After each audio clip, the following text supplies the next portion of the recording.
새번역 사도신경으로 신앙 고백하겠습니다. 저는 전능하신 아버지 하나님 천지의 창조주를 믿습니다. 저는 그분의 유일하신 아들 우리 주 예수 그리스도를 믿습니다. 그분은 성령으로 잉태되어 동정녀 마리아에게서 나시고 본디오 빌라도에게 고난을 받아 십자가에 못 박혀 죽으시고 장사된 지 사흘 만에 죽은 자 가운데서 다시 살아나셨으며 하늘에 오르시어 전능하신 아버지 하나님 우편에 앉아 계시다가 거기로부터 살아있는 자와 죽은 자를 심판하러 오십니다. 저는 성령을 믿으며 거룩한 공교회와 성도의 교제와 죄를 용서받는 것과 몸의 부활과 영생을 믿습니다. 아멘. 거룩하신 하나님 아버지 감사합니다. 간밤에도 편히 쉬게 해주시고 새벽에 기도하는 자리에 불러주시니 감사합니다. 이 시간 저희들 마음 중심으로 주님을 경외하게 하여 주시옵소서. 예수님 이름으로 기도드리옵나이다. 아멘. 찬송가 151장입니다.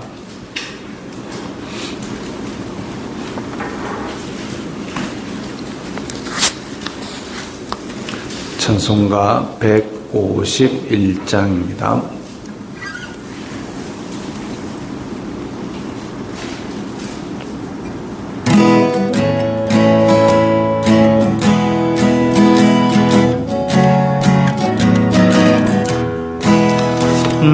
만왕의 왕 내 주께서 왜 고초당했나 이 벌레 같은 날 위에 그 보혈 흘렸네. 십자가 내가 처음 볼 때에 나의 맘에 큰 고통 사라져. 오늘 믿고서 내 눈 밝았네. 참 내 기쁨 영원하도다. 주 십자가 못 박힘은 속죄함 아닌가. 그 긍휼함과 그 은혜 말할 수 없도다. 십자가 내가 처음 볼 때에 나의 맘에 큰 고통 사라져. 오늘 믿고서 내 눈 밝았네. 참 내 기쁨 영원하도다.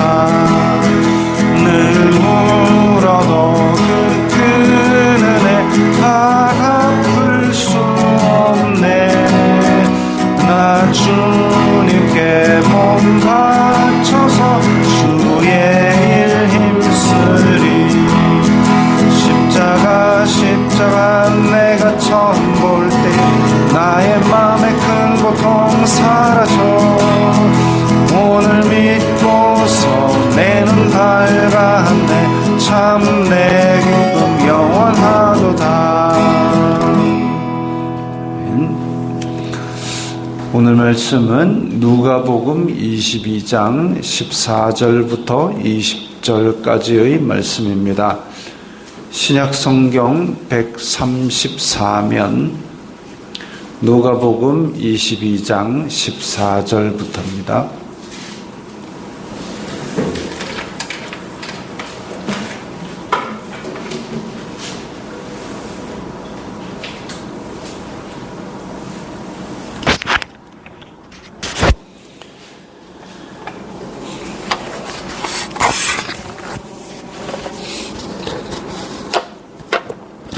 누가복음 22장 14절부터 20절까지의 말씀 함께 읽겠습니다. 때가 이름에 예수님께서 사도들과 함께 앉으사 이르시되 내가 고난을 받기 전에 너희와 함께 이 유월절 먹기를 원하고 원하였노라. 내가 너희에게 이르노니 이 유월절이 하나님의 나라에서 이루기까지 다시 먹지 아니하리라 하시고 이에 잔을 받으사 감사 기도하시고 이르시되 이것을 갖다가 너희끼리 나누라. 내가 너희에게 이르노니 내가 이제부터 하나님의 나라가 임할 때까지 포도나무에서 난 것을 다시 마시지 아니하리라 하시고 또 떡을 가져 감사 기도하시고 떼어 그들에게 주시며 이르시되 이것은 너희를 위하여 주는 내 몸이라. 너희가 이를 행하여 나를 기념하라 하시고 저녁 먹은 후에 잔도 그와 같이 하여 이르시되 이 잔은 내 피로 세우는 새 언약이니 곧 너희를 위하여 붓는 것이라. 아멘. 자, 고난주간에는 고난주간 관련된 말씀들을 보는데 이제 이렇게 최후의 만찬은 목요일입니다. 목요일이었고 원래는 이제 종려주일 주일에 예루살렘에 입성을 하시고 베다니로 물러가 쉬시고 월요일에는 성전을 청소하시고 또 그때 성전에 나가실 때 무화과 나무 이야기가 나오죠. 어쨌든 성전을 정화하시고 화요일에는 여러 가지 논쟁을 하십니다. 그리고 수요일에는 딱히 일정으로 기록된 것이 없습니다. 그리고 목요일에 이렇게 제자들과 만찬하시고 겟세마네 동산에서 기도하시다가 잡혀가죠. 그리고 금요일에 동이 트면서 재판을 받으시고 죽으시고 토요일에 무덤에 계셨다가 이제 부활절에 새벽에 다시 살아나십니다. 이런 대략의 이런 일정들이 있는데 오늘 최후의 만찬은 사실상 목요일에 있었던 일이지요. 예수님께서 사도들과 함께 앉으사 내가 고난을 받기 전에 유월절 먹기를 원하고 원하였노라. 유월절이라 그러면은 넘어간다라는 뜻입니다. 넘어간다. 이 유월절이란 말이 원래 우리말에 없었고 성경을 번역하던 선교사들이 만들어낸 말입니다. 마찬가지로 영어 성경에서도 유월절을 패스 오버, 넘어서 지나간다라는 그 말도 성경을 번역한 우리 신앙의 선배들이 만들어낸 단어입니다. 유월절이 이집트에서 노예살이 하다가 하나님께서 해방시키실 때에 이제 그 죽음의 천사를 넘어서 지나가게 하신 그걸 기념하는 날이죠. 하나님께서 구속하시고 하나님께서 구속하실 때에 그러면 이스라엘 자손들은 무엇을 보고 알았느냐? 어린 양을 잡아서 피를 발랐습니다. 그걸 보고 죽음의 천사는 넘어갔지요. 그것을 지금 유월절 먹기를 원하고 원하였노라. 유월절 어린 양 되신 예수님을 제자들에게 나타내기를 원하셨던 겁니다. 그래서 피 흘림으로 말미암아 사망의 심판을 믿는 자들에게 패스오버, 넘어서 지나가게 하시는 그 은혜를 제자들에게 먼저 알게 하시려고 했던 거죠. 그래서 유월절 먹기를 원하였고 원하였노라 하셨고 하나님의 나라에서 이루기까지 다시 먹지 아니하리라. 유월절이 제자들과 함께 하는 것이 이것이 마지막이다라는 걸 말씀하시고 하나님의 나라에서 이루기까지 즉 구속사역을 완성하시기까지는 유월절 너희들과 다시 먹을 일이 없다. 즉 이제 죽으시고 하늘에 올라가실 것을 말씀하신 겁니다. 물론 제자들은 전혀 모르고 있죠. 지금 이 자리에서도 이렇게 말씀하시는데도 불구하고, 아니 그 전에 마지막 유월절을 보내시기 위해서 지금 예루살렘으로 내려오는 길에도 어느 시점에서는 이제 내가 예루살렘으로 올라가면 죽을 것이다 얘기를 그렇게 하셨는데도 제자들은 믿지 않았습니다. 전혀 생각을 못하고 이번에 예루살렘에 올라가면 로마 다 뒤집어 엎고 우리는 1장관, 2장관 할 거다. 그 장관 나누게 하고 앉았던 게 제자들입니다. 아무 생각이 없었죠. 그러나 또다시 말씀하시는 거죠. 하나님의 나라에서 이루기까지 다시 먹지 아니하리라. 구속사역을 완성하시기까지 유월절 다시 너희들과 먹을 일이 없다. 즉 나는 이 예루살렘에서 죽을 것이다. 이렇게 말씀하신 겁니다. 이에 잔을 받으사 감사 기도하시고 이르시되 이것을 갖다가 너희끼리 나누라. 또 다시 말씀하십니다. 이제부터 하나님 나라가 임할 때까지 포도나무에서 난 것을 다시 마시지 아니하리라. 16절과 같은 말이죠. 다시 유월절 만찬을 너희와 같이 할 일이 없다. 예수님께서 부활하시고 한 40일간을 이 땅에 계시면서 하나님 나라를 말씀하셨는데 그러고 나서 올라가셨기 때문에 다시 마시지 아니하리라는 말씀이 그거지요. 또 떡을 가져 감사 기도하시고, 자 이제 성찬 예식이 나옵니다. 떡을 가져 감사 기도하시고 떼어 그들에게 주시며 이것은 너희를 위하여 주는 내 몸이라. 그래서 이것을 가지고 또 다른 데서는 이게 예수님의 몸이 되었다라고 이야기를 하는데 그 떡은 떡이지요. 상징물입니다. 이것을 행하여 나를 기념하라.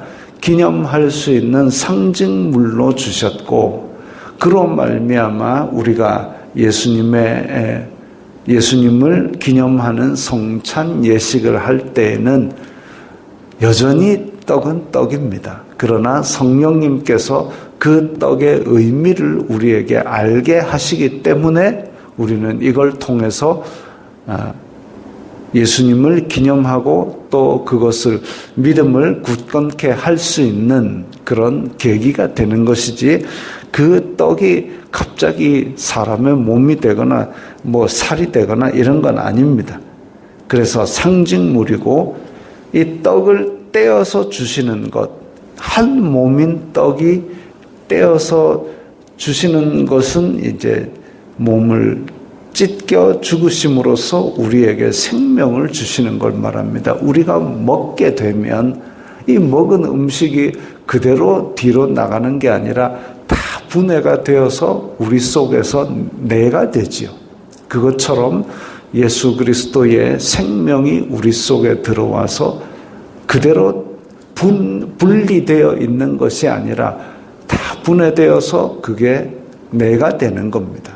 성령님께서 우리 가운데 오셔서 그게 내가 되어야지, 내가 예수님 믿을 때, 교회 다닐 때 다르고 교회 문 밖을 나설 때 다르다면 그거는 분리된 거죠. 내가 되어야 됩니다.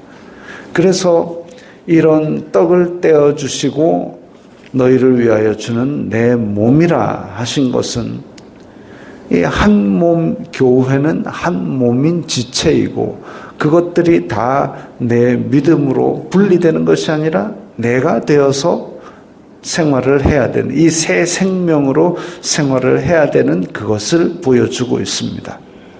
기념할 때마다 그런 걸 생각하는 거죠. 그래서 제자들은 모일 때마다 떡을 떼었다 그랬습니다. 모일 때마다 떡을 떼었다. 모일 때마다 예수님을 기념한 것이죠. 그리고 이것은 유대인들이 따로 그런 성찬 예식을 했다기보다는 이 떡을 뗀다는 것은 식사를 함께 나눈 겁니다. 유월절 만찬을 매주 한 것이죠. 그렇게 함으로써 식탁의 공동체가 되고, 그게 이 코이노니아라는 것이 서로 한 몫을 하답니다. 산적들이 도둑질을 크게 해가지고 한 몫씩 떼어 나누는 것, 그게 코이노니아입니다. 교제입니다. 그래서 떡을 떼며 교제를 나눈다라는 것은 이 초대교회에서 함께 식탁을 나누고 함께 그 안에서 한 몫을 하는 교제가 있는 것이고, 그게 성찬 예식이었던 거지요. 물론 초대교회가 다 완벽한 거 아닙니다. 초대교회는 종도 있고 자유인도 있는데, 자유인들이 먼저 와서 다 먹고 성찬에 포도주도 다 먹고 취해가지고 있는데, 종들은 일하고 늦게 오니까 먹을 게 아무것도 없던 그런 일들도 있습니다. 바울이 그거 가지고 그게 교회냐면서 딥덕 뭐라 그랬죠. 그런 일들도 있었지만 어쨌든 그런 교제가 나누어졌습니다. 저녁 먹은 후에 잔도 그와 같이 하여 이르시되, 이 잔은 내 피로 세우는 새 언약이니 곧 너희를 위하여 붓는 것이라. 내 피로 세우는 새 언약이라 하셨습니다. 희생제사의 가장 핵심되는 것이 피입니다. 레위기에 보면 동물의 생명은 그 피에 있다 그랬는데, 피를 다 쏟으심으로 너희를 위하여 붓는다 이러면, 붓는 제사는 전제라고 부릅니다. 다 부어버리고 단번에 드린 희생 제사로 하나님의 의를 만족해 하셨습니다. 사람으로는 하나님의 의를 만족할 수가 없습니다. 다 죽어서 그 죄값을 치러야 되는데, 죽고 나면 다시 회복할 일이 없죠. 왜냐하면 생명은 다 하나씩밖에 없기 때문에. 그래서 예수님께서 그 생명을 드림으로써 단번에 드린 희생제사로 하나님의 의를 만족하였습니다. 그것이 예수님의 피로 세우는 새 언약입니다. 예수님을 믿는 사람들은 새 언약의 백성이니 죄를 지적하는 율법 아래 있지 아니하고 은혜 아래 있게 되는 것이고, 예수님을 믿음으로 말미암아 이 새 언약의 백성이 되고, 내가 너희에게 주는 언약, 이 새 언약이니 너희는 서로 사랑하라. 그러면 예수님이 다시 오실 때까지 우리는 이 성찬을 행하며 예수님을 기념하고, 우리 한 몸 된 공동체 안에서는 서로 사랑하는 새 언약의 백성이 되는 것, 이것들을 지금 제자들에게 물려주신 겁니다. 물려주시고, 또한 이로 말미암아 이제 은혜 아래 있게 되고, 더 이상 율법의 정죄함이 없는 새로운 생명으로 살아가게 되는 겁니다. 다 내어주신 이 예수님의 사랑과 은혜, 이것들을 우리가 항상 생각하면서 이 믿음의 그런 행복, 정말 율법이 어떻고 성경의 이런 절차가 어떻고 여기에 경도되기보다는 예수님을 기념하는 그 마음으로 은혜의 백성으로 감사하면서 세상에는, 우리 공동체 안에는 사랑을 하는 것, 그것이 예수님께서 우리에게 오늘도 원하시는 일이지요. 그런 사랑과 은혜를 늘 기억하고 감사하며 나누는 새 언약의 백성들이 되시기 바랍니다. 기도하겠습니다. 거룩하신 아버지 하나님, 감사합니다. 저희들에게 이 예수님께서 살과 피를 주신 새 언약의 백성으로 만들어 주셨사오니, 이 은혜에 감사하면서 오늘도 저희들이 예수님의 사랑을 전하고 행하는 그런 하루가 되게 하여 주시옵소서. 예수님 이름으로 기도드리옵나이다. 아멘.